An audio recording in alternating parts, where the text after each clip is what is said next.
Liberdade.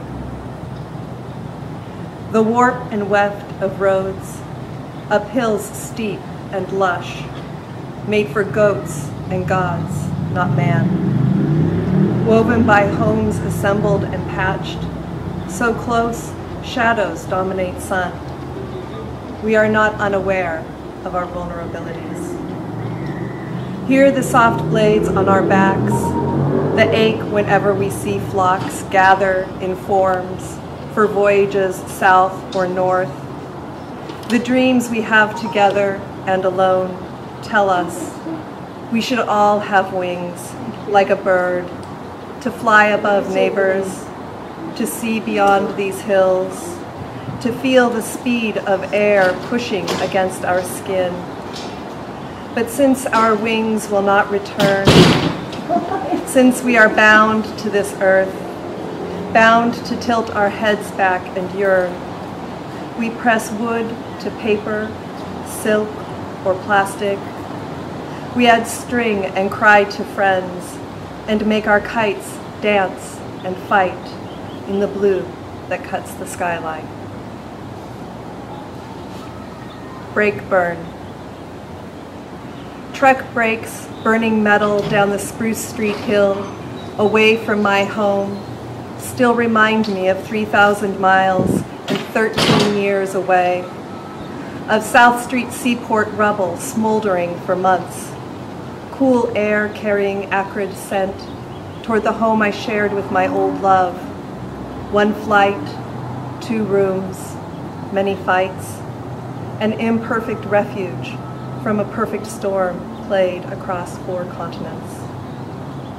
Piercing the comfort of distance, brakes burn reminds me of actions taken in my name for my safety that never really was, of retaliation I never asked for, of the men carted off to unknown cells, unknown horrors, of countries shattered, unable to recover from our anger, lasting, honed, hardened. Add to this my love, unable to recover from our grief, from his writing 2,000 obituaries, from our tearing at each other because we were tangible, present, alive. And to the me that still remembers that shock and awe and pain, I want to say, those are only breaks. I am here, I am whole, but we are all still a bit broken. I am not writing. I am not writing about my longtime friend and former lover who let everyone know through a mass email that he eloped in my hometown, that it was 2 days after visiting me, and that I felt my breath catch, expletives stifle. How I was happy for him, but upset he didn't tell me personally. How he told none of us personally.